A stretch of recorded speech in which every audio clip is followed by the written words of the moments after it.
Después haremos referencia a este pasaje, pero estamos, no digo terminando, porque la palabra del Señor va a seguir iluminando nuestras vidas y nuestros caminos continuamente, pero sí finalizando antes de comenzar una serie de predicaciones acerca de la Navidad, con ese título de Rayos de Luz que estamos desarrollando en los últimos meses.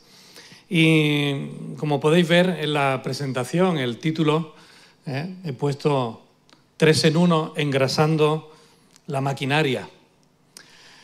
3 en 1 porque en esta mañana me gustaría desarrollar 3 pasajes diferentes que son luz en medio de la oscuridad.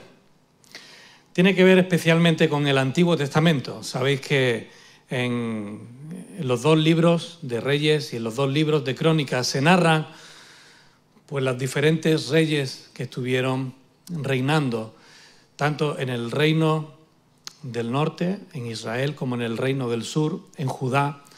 Y es un tiempo especialmente tenebroso, que viene precedido por años en los cuales, después del juez y profeta Samuel, el pueblo de Israel quiso tener sus propios reyes, al igual que los demás pueblos tenían sus reyes. Y aunque a Dios le desagradó esa idea, pero al final, después de advertirles lo que les esperaba, el Señor concedió el hecho de que pudieran tener reyes. Después de Salomón, lo que ocurrió es que el pueblo se dividió. Parte en el norte, parte en el sur. Y la consecuencia lógica de dejar a Dios como el rey del pueblo es que el pueblo empezó a apartarse de él. Sin embargo, a lo largo de tanto del primer libro de Crónicas como del segundo, y los paralelos en el primer libro de Reyes y en el segundo, nos muestran que en medio de esos reinados hubo algunos reyes que sí volvieron a Dios, que sí consideraron como urgente y necesario el hecho de volverse a Dios y guiar al pueblo de Dios en base a lo que Dios esperaba acerca de ellos. Por eso, en esta mañana vamos a ver 3 de esos reyes de manera muy, no voy a decir superficial, pero sí vamos a hacer una lectura de una parte de los pasajes y vamos a intentar ver cómo esos 3 rayos de luz en la historia que manifiestan un mismo sentir, volver al Señor, para nosotros hoy aquí creo que son una buena enseñanza, porque nos van a ayudar a seguir pensando qué significa eso de levantarnos y resplandecer.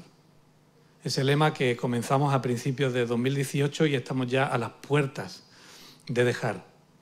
Llevamos todo el año haciendo énfasis en la necesidad que tenemos de levantarnos como iglesia y de resplandecer en nuestro entorno, de levantarnos como hijos de Dios y resplandecer en nuestro entorno. Y como digo, creo que estos 3 pasajes nos van a ayudar a tomar nota de lo que Dios quiere que signifique eso, de levantarnos y resplandecer. De hecho, el texto lema está en Isaías, uno de los profetas que aparecerá, especialmente en uno de los pasajes.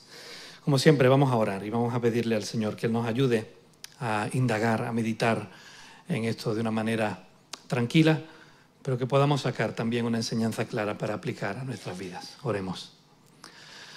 Padre, te damos las gracias por permitirnos estar aquí en esta mañana y poder disfrutar de este tiempo juntos.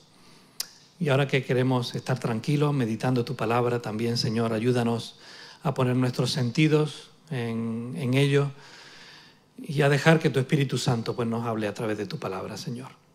Que la guía que he preparado, Señor, pueda ser de ayuda, pero que cada uno de nosotros, Señor, podamos ir directamente a tu palabra para que ella nos desafíe y nos hable a cada uno de nosotros. Gracias, Padre, por el privilegio de poder compartirla, de poder prepararla, estudiarla, Señor, y poder, pues de alguna manera, Señor, también proclamarla. Y te pido que si hay alguna persona en esta mañana aquí que no ha tenido un encuentro contigo, pues hoy pueda ser ese día, Señor. que pueda entender la necesidad que tiene de entregar su vida a ti y de vivir conforme a lo que tú esperas de nosotros, Señor. Te lo pedimos en tu nombre, dándote las gracias por todo. Amén. Amén. Me gustaría guiaros al primer pasaje, porque el primer rey que vamos a estudiar o que vamos a ver es el rey Asa. Me gustaría que fuerais al segundo libro de Crónicas, al capítulo 14. Y he preparado 3 diapositivas iguales. En la parte superior izquierda para vosotros está el título con el pasaje y después vamos a desgranar de forma ligera lo que ocurre en la reforma de ese rey, para después poner el énfasis en qué ocurrió cuando ese rey llevó a cabo esa reforma. Además aparece así como el título en nuestras Biblias, las reformas del rey tal o cual. Y empezamos con el rey Asa, porque el rey Asa, la importancia que tiene es que estuvo reinando 20 años después de la división del reino. Estamos pensando en el año 911, fue en el año aproximadamente 920 algo, casi 30, cuando se divide el reino del norte y del sur. Así que sobre 20 años aproximadamente este hombre empieza a reinar. Y fijaos que en el capítulo 14 va a ser lo característico de estos reyes. Hay otros más, pero me he centrado en estos 3 que veremos a continuación. Dice así el capítulo 14: durmió Abías con sus padres y fue sepultado en la ciudad de David. Y reinó en su lugar su hijo Asa, en cuyos días tuvo sosiego el país por 10 años. E hizo Asa lo bueno y recto ante los ojos de Jehová su Dios, porque quitó los altares del culto extraño y los lugares altos, quebró las imágenes y destruyó los símbolos de Asera, y mandó a Judá que buscase a Jehová, el Dios de sus padres, y pusiese por obra la ley y sus mandamientos. Quitó asimismo de todas las ciudades de Judá los lugares altos y las imágenes, y estuvo el reino en paz bajo su reinado. Y edificó ciudades fortificadas en Judá, por cuanto había paz en la tierra, y no había guerra contra él en aquellos tiempos, porque Jehová le había dado paz. Dijo, por tanto, a Judá: edifiquemos estas ciudades y cerquémoslas de muros, con torres, puertas y barras, ya que la tierra es nuestra, porque hemos buscado a Jehová nuestro Dios. Le hemos buscado y él nos ha dado paz por todas partes. Edificaron pues y fueron prosperados. Tuvo también Asa ejército que traía escudos y lanzas. De Judá 300.000 y de Benjamín 280.000 que traían escudos y entensaban arcos, todos hombres diestros. Y salió contra ellos Zera etíope con un ejército de 1.000.000 de hombres y 300 carros. Y vino hasta Maresa. Entonces salió Asa con él y ordenaron la batalla en el valle de Sefata, junto a Maresa. Y clamó Asa a Jehová su Dios y dijo: oh Jehová, para ti no hay diferencia alguna en dar ayuda al poderoso o al que no tiene fuerzas. Ayúdanos, oh Señor Dios nuestro, porque en ti nos apoyamos y en tu nombre venimos contra este ejército. Oh Señor, tú eres nuestro Dios, no prevalezca contra ti el hombre. Y Yahvé deshizo a los etíopes delante de Asa y delante de Judá, y oyeron los etíopes. Y si vamos al capítulo 15, los versículos 10 al 15, dice así: se reunieron pues en Jerusalén en el mes 3 del año 15 del reinado de Asa, y en aquel mismo día sacrificaron para Jehová el botín que habían traído, 300 bueyes y 7.000 ovejas. Entonces prometieron solemnemente que buscarían al Señor, el Dios de sus padres, de todo su corazón y de toda su alma, y que cualquiera que no buscare a Jehová, el Dios de Israel, muriese, grande o pequeño, hombre o mujer. Y juntaron a Jehová con gran voz y júbilo, al son de trompetas y de bocinas. Todos los de Judá se alegraron de ese juramento, porque de todo su corazón lo juraban y de toda su voluntad lo buscaban. Y fue hallado de ellos, y Jehová les dio paz en todas partes. Fijaos cómo el rey Asa entendió Y es resultado de lo que dice que hizo lo recto delante de los ojos de Jehová. ¿Por qué? Porque quitó los lugares altos, sabéis que allí es donde se adoraba a las divinidades, quitó sus imágenes, destruyó todos los ídolos para quitar de la vista del pueblo todo aquello que estorbaba y que se interponía entre el pueblo y Dios. Todos aquellos dioses falsos, todas aquellas imágenes que distraían la atención del pueblo. Por eso mandó que el pueblo buscase al Señor y pusiese por obra la ley y los mandamientos. Era fundamental que el pueblo no solamente dejara de tener delante de ellos imágenes, sino que una vez que ya no tenía esas imágenes, buscaran y obedecieran la ley del Señor. Guió la vista espiritual del pueblo, quitando de en medio todo aquello que no era y no agradaba a Dios, para que centraran sus ojos en la ley y en ponerla por obra.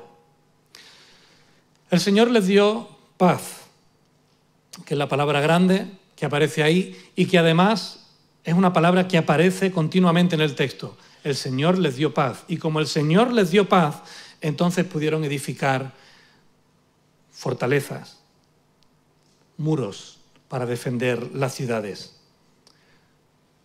Si no tenían paz, no podían hacerlo. Tenían que estar en la lucha, ¿verdad? Así que, gracias a la paz que Dios había dado al pueblo, ellos pudieron no solamente fortificar ciudades, poner defensa, sino que además formar tranquilamente un ejército. Un ejército preparado para batallar, un ejército preparado para defenderse.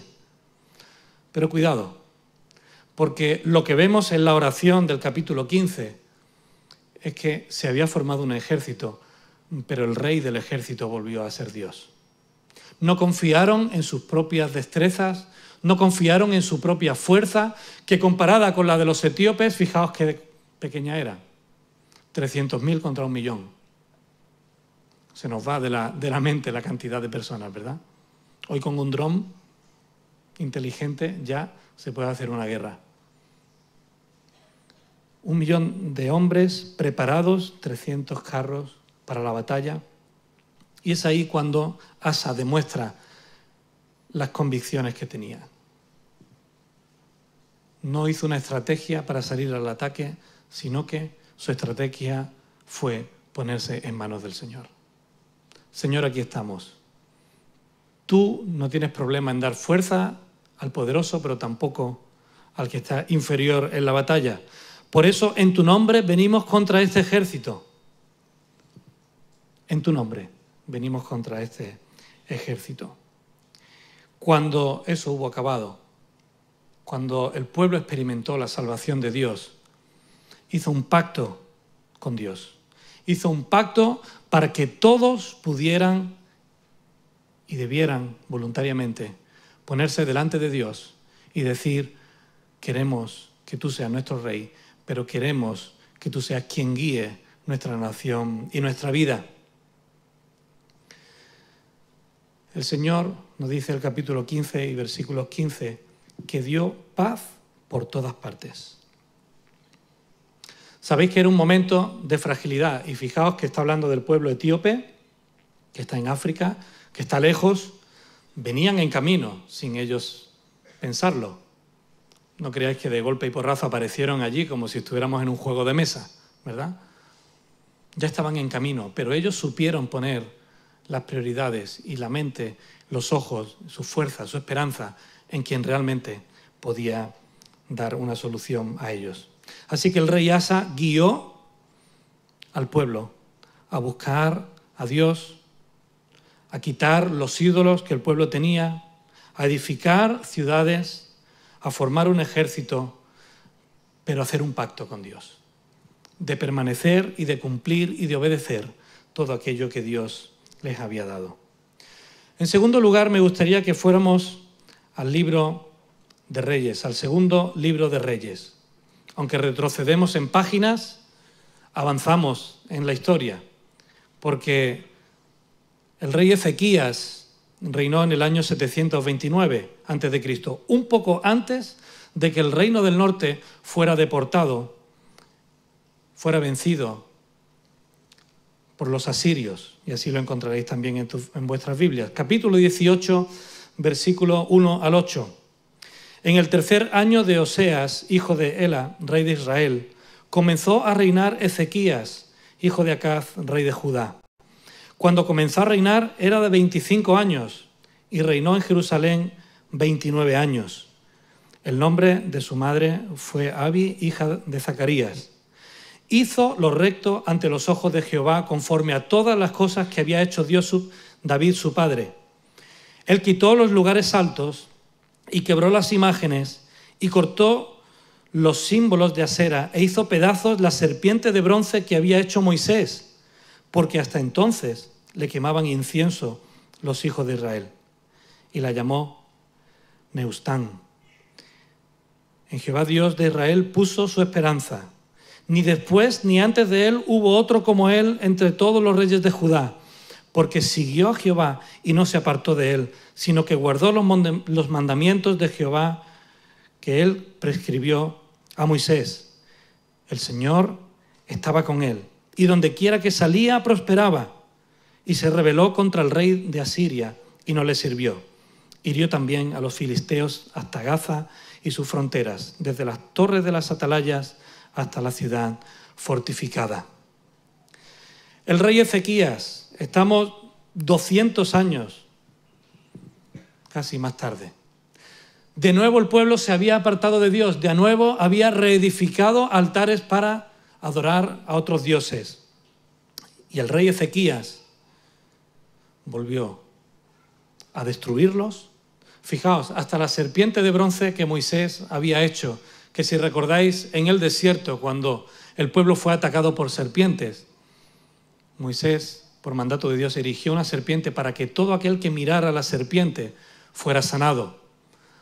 Toda una simbología, ¿verdad?, hacia lo que la cruz significó después, más tarde, en la vida de Jesucristo.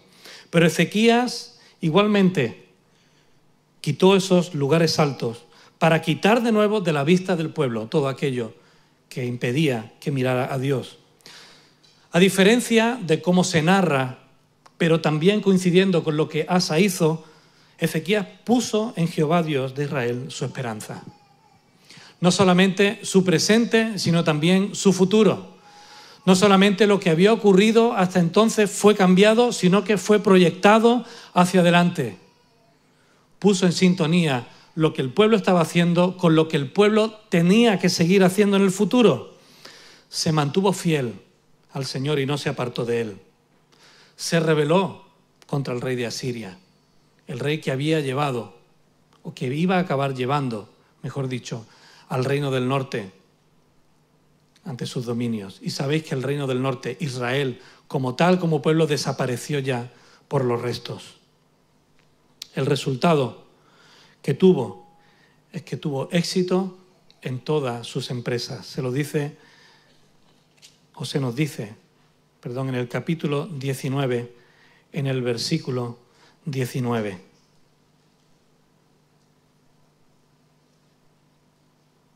Y además, no solo tuvo éxito en sus empresas, sino que el nombre de Dios fue glorificado en todo su entorno.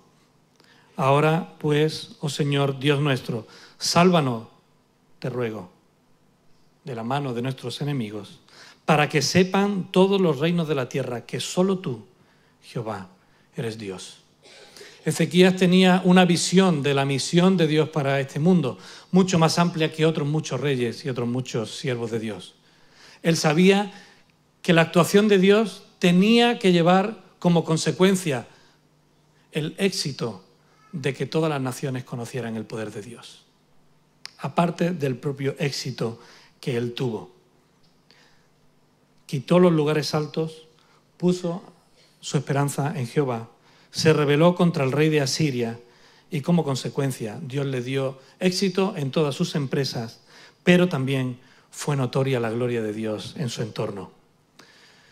En tercer lugar, me gustaría ahora sí avanzar en el segundo libro de Reyes hasta el capítulo 22, porque ahí encontramos a Josías, otro gran rey, otro gran pasaje que si leéis solamente el pasaje del rey Josías va a ser una luz para vosotros.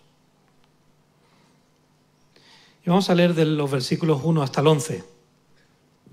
Cuando Josías comenzó a reinar, era de 8 años y reinó en Jerusalén 31 años.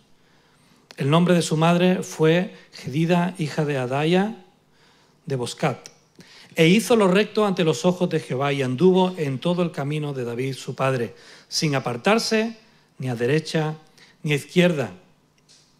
A los 18 años el rey Josías envió el rey Asafam, hijo de Azalía, hijo de Mesulam, escriba a la casa de Jehová, diciendo: ve al sumo sacerdote Hilcías y dile que recoja el dinero que ha traído a la casa de Jehová, que han recogido del pueblo los guardianes de la puerta, y que lo pongan en manos de los que hacen la obra, que tienen a su cargo el arreglo de la casa del Señor, y que lo entreguen a los que hacen la obra de la casa de Jehová, para preparar y reparar las grietas de la casa, a los carpinteros, a los maestros y albañiles, para comprar madera y piedra de la cantería, para reparar la casa, y que no se le tome en cuenta el dinero, cuyo manejo se les confiare, porque ellos proceden con honradez.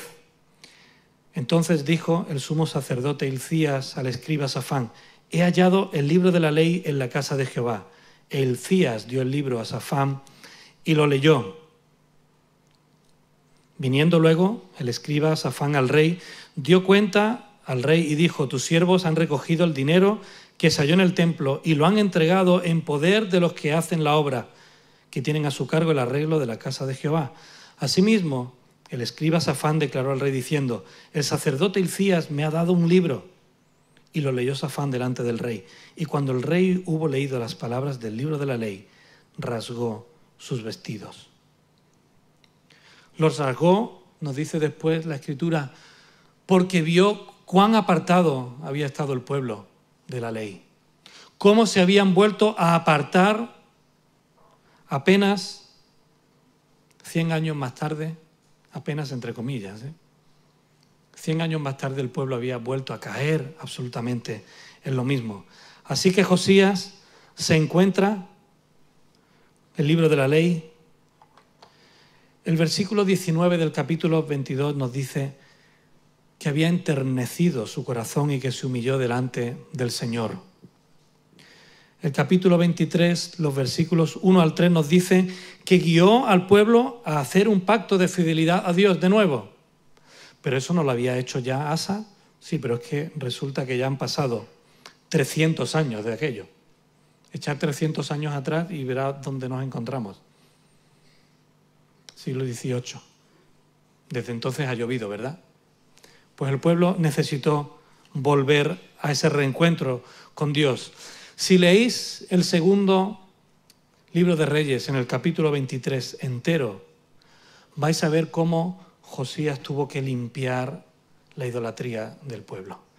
Yo lo estaba leyendo estos días y me costaba creerlo. Imágenes ya no solamente en los lugares altos, en todos los sitios, dentro del pueblo, en las casas, en las azoteas, en las calles, a la entrada y a la salida de la ciudad, en todo lugar donde te movieras, había imágenes de otros dioses. Hasta el punto que Josías llega y dice: ¿y esta imagen de quién es? No, esa no la rompas. Esta es una imagen erigida en honor del profeta que vino desde Samaria hace tiempo a profetizar. Dice: bueno, pues esa déjala. Pero las demás fueron todas destruidas. Y el segundo libro de Crónicas, el capítulo 35, lo que pone el énfasis es que en ese tiempo se celebró la Pascua como nunca antes se había celebrado. Meticulosamente, cada día, cada acto, quién hizo cada cosa, cómo el pueblo se organizó, y la conclusión a la que lleva el cronista es que nunca antes, desde los tiempos de Samuel, se había celebrado la Pascua como entonces. Había sido un redescubrir lo que Dios había hecho por el pueblo. En medio de estas tres historias hay algo también que quería resaltar. Tres profecías que aparecen en el texto. Una profecía con promesa que fue dada al rey Asa, segundo libro de Crónicas 15:7. Esforzaos vosotros y no desfallezcan vuestras manos, pues hay recompensa en vuestra obra. Eso fue lo que el profeta le dijo a Asa y al pueblo cuando fueron a buscar a Dios, cuando fueron a encontrarse con Dios para que Dios les dijera qué tenían que hacer. Y Dios les dijo: esforzaos vosotros y no desfallezcan vuestras manos, pues hay recompensa para vuestra obra. El profeta Isaías dio también una promesa y una profecía a Ezequías, en el segundo libro de Reyes, en el capítulo 19. Saldrá de Jerusalén remanente, no será destruido. Yo ampararé esta ciudad para salvarla, por amor a mí mismo y por amor a mi siervo David. Buscar a Dios iba a tener como consecuencia, a corto, a medio y a largo plazo, que el pueblo de Dios no sería destruido, que habría remanente, que habría un pueblo que mantuviera fiel el nombre del Señor en alto. Y la profecía que la profetisa Hulda hizo a Josías cuando fueron a consultarla en el segundo libro de Reyes, en el capítulo 22 y versículo 20. Yo te recogeré con tus padres y serás llevado a tu sepulcro en paz, y no verán tus ojos todo el mal que yo traigo sobre este lugar. Vaya pedazo de profecía, ¿eh? Tú tranquilo que te vas a morir. Pero hermanos, a veces la mejor promesa y la mejor actuación de Dios que podemos tener en nuestras vidas es que Él nos lleve en paz y que nuestros ojos no contemplen el mal que está por venir. Porque hay una promesa ahí implícita, ¿verdad? Yo te llevaré con tus padres. No verán tus ojos el mal que yo traigo sobre este lugar. El Señor estaba poniendo en el rey Josías una esperanza que iba más allá de la vida misma. Fijaos que 3 profecías.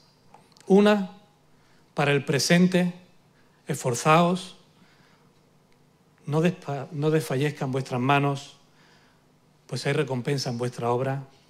La segunda: habrá un remanente, el pueblo continuará, no será destruido. La tercera: eso no solamente acabará aquí, sino que hay una esperanza más allá de la vida. ¿Qué podemos aprender de estas 3 profecías y del texto que hemos leído antes? Porque es lo primero que quiero resaltar. Hermanos, estamos en una lucha espiritual. Nuestras vidas están sumidas en una batalla espiritual cuando de poner el nombre de Dios en alto se trata. Cuando de vivir conforme a lo que Dios quiere se trata. Hemos de ser conscientes, como hemos leído en Efesios, de que nuestra lucha no es contra carne ni sangre. La de estos 3 reyes lo era, pero detrás no estaban exentos tampoco de que fuera una lucha espiritual, ¿verdad? Así que tenemos que aferrarnos a las armas de ataque y defensa que Dios ha puesto delante nuestra y que Pablo habla en Efesios. Lo segundo que podemos aprender está en Marcos capítulo 12 y en Lucas capítulo 4, aunque no aparece en la diapositiva. Amarás al Señor tu Dios con todo tu corazón, con toda tu alma, con toda tu mente y con todas tus fuerzas. Ese es el primer y principal mandamiento. ¿Recordáis en la ley? No tendrás dioses ajenos delante de mí. Y tú y yo no estamos exentos de poner otros dioses delante de Dios. Al Señor tu Dios adorarás y a Él solo servirás. Palabras de Jesús cuando fue tentado. Tenemos, hermanos, que poner a Dios lo primero en nuestras vidas y quitar cualquier otra cosa que se esté interponiendo entre nosotros. Y quitarlo de forma consciente. En tercer lugar, hemos de purificar nuestras vidas, olvidándonos de ritualismos. Decide quitar todo aquello que desagrada o desplaza a Dios. El pueblo fue desafiado a buscar la ley, a tener un encuentro con lo que Dios esperaba de ellos, a tener unas vidas que manifestaran el amor de Dios en sus vidas y la de los demás. En cuarto lugar, quiero hacerme eco de Proverbios 3:5. Fíate del Señor de todo tu corazón y no te apoyes en tu propia prudencia. Pon al Señor como la esperanza de tu vida. Hemos leído en el Salmo 27 al comenzar el culto. Tu esperanza no puede estar depositada en otra persona, no puede estar depositada en un cambio de circunstancias, no puede estar puesta en lo que los demás hagan o dejen de hacer, no pueden estar puesta tu esperanza en las estrategias que tú quieras regir para guiar tu vida.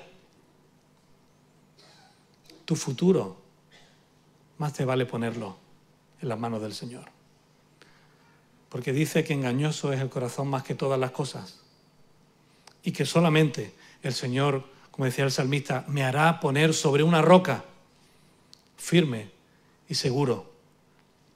Así que como Ezequías, pon tu esperanza en el Señor. Vivamos conforme a lo que Dios muestra en su palabra, nuestra muralla defensiva. Asa, en los tiempos de paz, edificó murallas para protegerse. Tú también tienes que erigir una muralla en tu vida para protegerte de aquello que Satanás quiere hacer, destruirte. Así que si estás en un tiempo de paz, aprovecha el tiempo de paz para fortificar bien tu vida, para afianzarte en las promesas de Dios, para que su palabra sea ese cerco que evite que el enemigo pueda hacerte daño. Porque cuando venga la batalla vas a tener que estar enfrentando esa batalla. Y posiblemente si no has edificado esa muralla, vas a tener todos los francos descubiertos contra el enemigo. Edifica una muralla en tu vida. Pero formemos un ejército entre todos.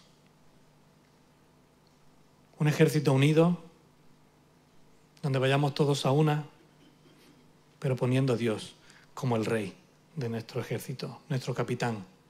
Quien va delante es Él, hermanos, no somos nosotros. Quien va delante es Él. Nosotros tenemos que dedicarnos a seguir sus indicaciones, porque Él es el capitán. Él es el que manda. Él es quien va a hacer la obra. Él es quien va a disipar los enemigos. Él es quien nos va a enseñar el camino que hemos de tomar, a quién hemos de escuchar y a quién hemos de desechar, con quién hemos de hacer alianza y con quién tenemos que mantenernos al margen. Ese es el ejemplo que nos dio la estrategia de Asa.